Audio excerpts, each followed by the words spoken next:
Hai teman-teman, Assalamualaikum warahmatullahi wabarakatuh. Shalom dan selamat pagi untuk kita semua. Pada saat ini, kami dari kelompok 3 akan mempresentasikan materi tentang teknik akuntansi keuangan sektor publik. Nah, sebelum itu ada pepatah yang mengatakan, tak kenal maka tak sayang. Maka perkenalkanlah anggota kelompok kami yang terdiri dari yang pertama ada Randy Rafael Sengke, yang kedua ada Rizka Artika, yang ketiga saya sendiri Silviani Sumba, yang keempat ada Sri Karlina Galingging, dan yang terakhir ada Timothy Jason Serawan. Baiklah, kita langsung masuk saja pada materinya, yaitu sebagai berikut. Teori akuntansi sektor publik. Suatu teori perlu didukung dari berbagai riset yang di dalamnya terdapat hipotesa-hipotesa yang diuji kebenarannya.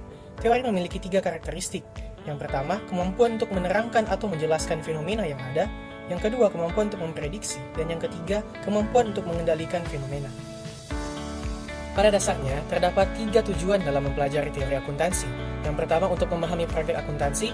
Yang kedua, mempelajari kelemahan dan kekurangan dari praktik akuntansi. Yang ketiga, memperbaiki praktik akuntansi yang akan datang. Suatu disiplin ilmu dapat diklasifikasikan menjadi 5 kelompok, yaitu ilmu murni atau abstrak, ilmu deskriptif, ilmu derivatif, ilmu sinopsis, dan ilmu terapan. Untuk menghasilkan laporan keuangan sektor publik yang relevan dan dapat diandalkan, terdapat beberapa kendala yang dihadapi akuntansi sektor publik. Yang pertama, objektivitas, kedua, konsistensi, ketiga, daya banding, keempat, tepat waktu, kelima, ekonomis dalam penyajian laporan, dan yang terakhir, materialitas. Perlunya sistem akuntansi sektor publik. Pertama, sistem akuntansi keuangan pemerintah. Ruang lingkup akuntansi keuangan pemerintah meliputi semua kegiatan yang menyangkut pengumpulan data, penganalisaan, pengklasifikasian, pencatatan dan pelaporan atas transaksi keuangan pemerintah sebagai suatu entitas, serta penafsiran terhadap hasil-hasilnya. MASIS pada tahun 1978 dalam Glim pada tahun 1993 menjelaskan aturan dasar sistem akuntansi keuangan. Pertama, identifikasi kegiatan operasi yang relevan. Kedua, pengklasifikasi kegiatan operasi secara tepat. Ketiga, adanya sistem pengandalian untuk menjamin reliabilitas yang terdiri atas komponen formal dan komponen substansial. Keempat, menghitung pengaruh masing-masing operasi. Selanjutnya yaitu sistem akuntansi keuangan pemerintah daerah yang meliputi serangkaian proses ataupun prosedur baik manual maupun terkomputerisasi yang dimulai dari pencatatan, penggolongan, dan peringkasan transaksi dan kejadian keuangan serta pelaporan keuangan dalam rangka pertanggungjawaban pelaksanaan APBD yang berkaitan dengan pengeluaran pemerintah daerah. Berdasarkan Permendagri nomor 13/2006, sistem akuntansi pemerintah daerah dikoordinasikan oleh Pejabat Pengelola Keuangan Daerah atau PPKD. Sistem akuntansi pemerintah daerah secara garis besar terdiri atas 4 prosedur. Yang pertama, prosedur akuntansi penerimaan kas. Kedua, prosedur akuntansi pengeluaran kas. Ketiga, prosedur akuntansi selain kas. Dan yang keempat, prosedur akuntansi aset. Standar akuntansi sektor publik. Standar akuntansi sektor publik memberikan kerangka demi berjalannya fungsi-fungsi tahapan siklus akuntansi sektor publik, yaitu perencanaan, penganggaran, realisasi anggaran, pengadaan barang dan jasa, pelaporan, audit, dan pertanggungjawaban publik. Lingkungan standar akuntansi sektor publik. Tujuan penyusunan pedoman akuntansi yaitu menyediakan organisasi sektor publik suatu pedoman akuntansi yang diharapkan dapat diterapkan bagi pencatatan transaksi keuangan organisasi sektor publik yang berlaku di masa ini.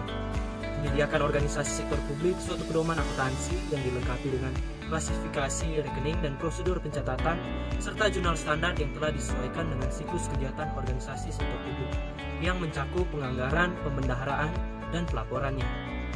Ragam dan hubungan antar standar akuntansi sektor publik. Secara umum terdapat 4 ragam standar yang mengatur organisasi sektor publik. Yang pertama adalah standar nomenklatur. Nomenklatur didefinisikan sebagai daftar perkiraan atau akun buku besar yang ditetapkan dan disusun secara sistematis untuk memudahkan perencanaan, pelaksanaan, anggaran, pertanggungjawaban, dan pelaporan keuangan pemerintah pusat. Yang kedua, standar akuntansi sektor publik. A. SAK nomor 45 tentang standar akuntansi untuk entitas nirlaba. Para pengguna laporan keuangan organisasi sektor publik memiliki kepentingan bersama yang tidak berbeda dengan organisasi bisnis, yakni untuk menilai pertama, jasa yang diberikan oleh organisasi sektor publik dan kemampuannya untuk terus memberikan jasa tersebut. Yang kedua, cara pengelolaan melaksanakan tugas dan pertanggungjawabannya. Yang ketiga, aspek kinerja pengelolaan. Pertanggungjawaban pengelola mengenai kemampuannya mengelola sumber daya organisasi yang diterima dari para penyumbang disajikan melalui laporan aktivitas dan laporan arus kas. B. Laporan keuangan yang dihasilkan. Pertama, laporan posisi keuangan. Yang kedua, laporan aktivitas. Yang ketiga, laporan arus kas. Yang keempat, posisi keuangan. 3. Standar pemeriksaan keuangan negara. SPKN merupakan acuan bagi auditor dalam melakukan kegiatan pemeriksaan atau audit, yang merupakan suatu proses yang sistematis. SPKN membagi standar audit atau pemeriksaan menjadi 3 jenis, yaitu pertama, standar pemeriksaan keuangan, kedua, standar pemeriksaan kinerja, dan yang ketiga, standar pemeriksaan untuk tujuan tertentu. Standar akuntansi biaya. Definisi pada 3 area akuntansi biaya. Yang pertama, A. Pengukuran biaya termasuk metode dan teknik yang digunakan dalam mendefinisikan komponen biaya, menentukan dasar pengukuran biaya, dan menetapkan kriteria untuk menggunakan teknik pengukuran biaya sektor publik alternatif. Yang kedua, B. Penetapan biaya selama periode akuntansi biaya menunjuk pada metode yang digunakan ketika menentukan jumlah biaya yang ditetapkan selama periode akuntansi biaya tersendiri. Dan yang ketiga, C.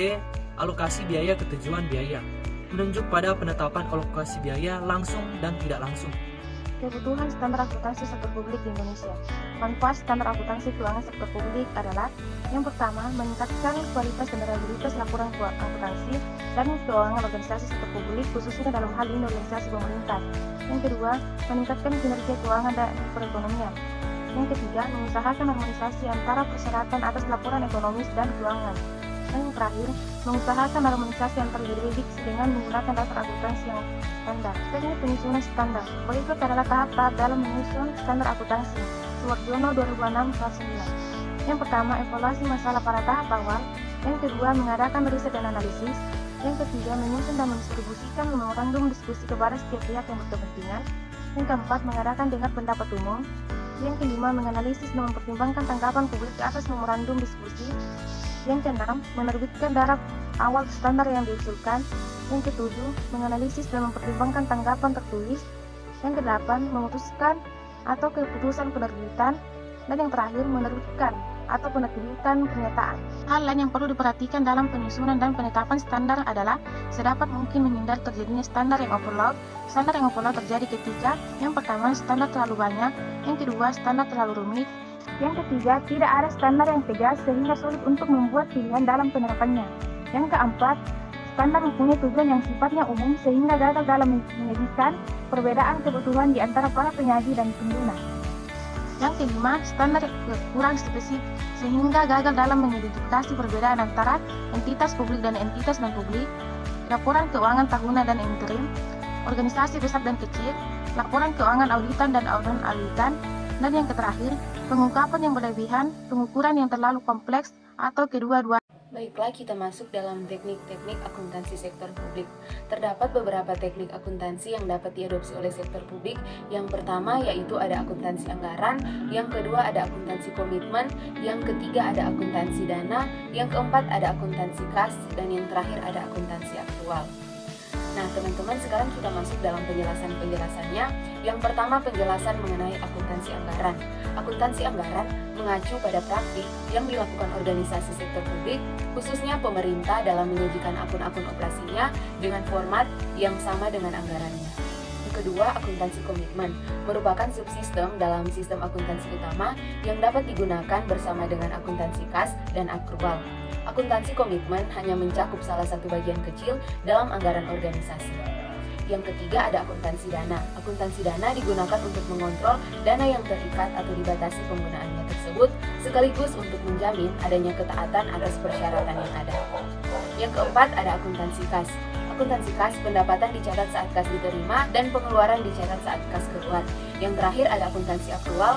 Teknik akuntansi akrual dapat menghasilkan laporan keuangan yang lebih dapat dipercaya, akurat, komprehensif, dan relevan untuk pengambilan keputusan ekonomi, sosial, politik daripada teknik akuntansi dan kas.